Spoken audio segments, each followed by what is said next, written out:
Chers abonnés, bonjour. Le nom de la minute philosophique de ce jour est un peu étonnant. Fais-moi un signe. Il ne s'agit pas du tout de la demande de papa signe et maman signe, mais du titre d'une chanson célèbre de Gérard Palaprat.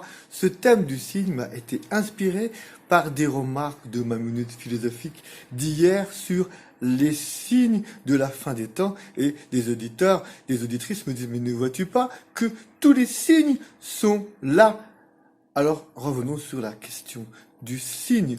Au XXe siècle, il a été proclamé que tout était texte, Gilles Deleuze, que tout était langage, François Dolto et Jacques Derrida, ou que tout était sens, Edgar Morin. Mais personne n'a osé dire que tout était signe. Alors intéressons-nous à la question du signe. Peut-être que personne n'en a parlé parce que le signe, tout comme le rêve, exige une interprétation par une oreille attentive et un esprit avisé. Replongeons-nous à nouveau dans les fondements scripturaires du thème du jour, à savoir la lecture des signes. Il apparaît qu'un signe se demande à quelqu'un en précisant en quoi il devra consister et le sens de la réponse attendue. C'est un peu comme pour le pardon. On ne demande pas pardon, on ne demande pas un signe dans le vide. Il faut être précis. Par exemple, dans l'Ancien Testament, à la fin du déluge, Noé demande à Dieu de lui envoyer un signe et il envoie lui-même un oiseau dans l'univers, attendant qu'il lui rapporte un rameau sec attestant que le déluge est terminé.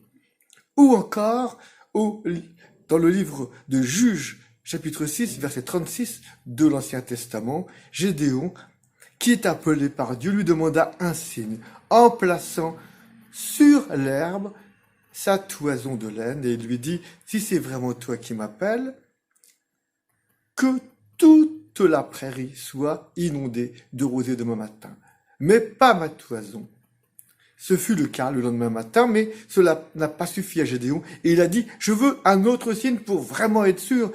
Demain matin, il faut qu'il y ait de la rosée que sur ma toison et pas autour sur la prairie. Ce fut à nouveau le cas. Et Gédéon a admis qu'il avait bien reçu deux signes, à savoir celui demandé à Dieu et avec le sens qu'il a fixé lui-même. Donc, Gédéon a eu la preuve qu'il n'avait pas imaginé cet appel. Au sujet de la fin des temps, dans le Nouveau Testament, Jésus lui-même est interpellé sur la question et il répond à ses auditeurs. Vous verrez des nations se dresser contre d'autres nations et se détruire. Vous verrez des cataclysmes sur la terre et dans le ciel. Mais cela n'annonce que l'approche de la fin des temps. Oui, les temps ont avancé et non pas la fin des temps elle-même. Et il nous invite à relever la tête, c'est-à-dire à ouvrir les yeux. Et pour ce faire, il nous invite à la bonne lecture des signes. Et il nous dit, quand les champs de blé deviennent blancs, c'est le signe que la moisson approche. La nature doit donc prendre le pas, le relais sur notre imagination dans le domaine des signes. Une anecdote contemporaine pour terminer et éclairer cette pratique de la lecture des signes. Un jeune qui désirait se marier, donc trouver chaussures à son pied, va trouver le père Pascal Hide et lui dit « Je crois que j'ai reçu un signe du ciel. Ça fait 3 jours que dans le RER, dans le même wagon et au même endroit, je me trouve en face d'une fille vraiment très belle et qui me plaît énormément. Je suis sûr que c'est elle que je dois épouser. C'est un signe du ciel. » Alors Pascal Hide lui répond par 2 questions. « Peux-tu te demander et me dire combien d'autres femmes ont voyagé plus que 3 jours sûrement dans le même wagon avec toi, et combien d'hommes ont, pendant tous ces jours, jeté un œil de convoitise sur cette très jolie femme? » La réponse, eh bien là, c'est ton imagination et ton désir qui t'ont fait croire que tu avais là un signe du ciel, alors que rien n'est moins sûr. Notre imagination et notre désir semblent souvent se donner le mot pour nous faire voir des signes partout.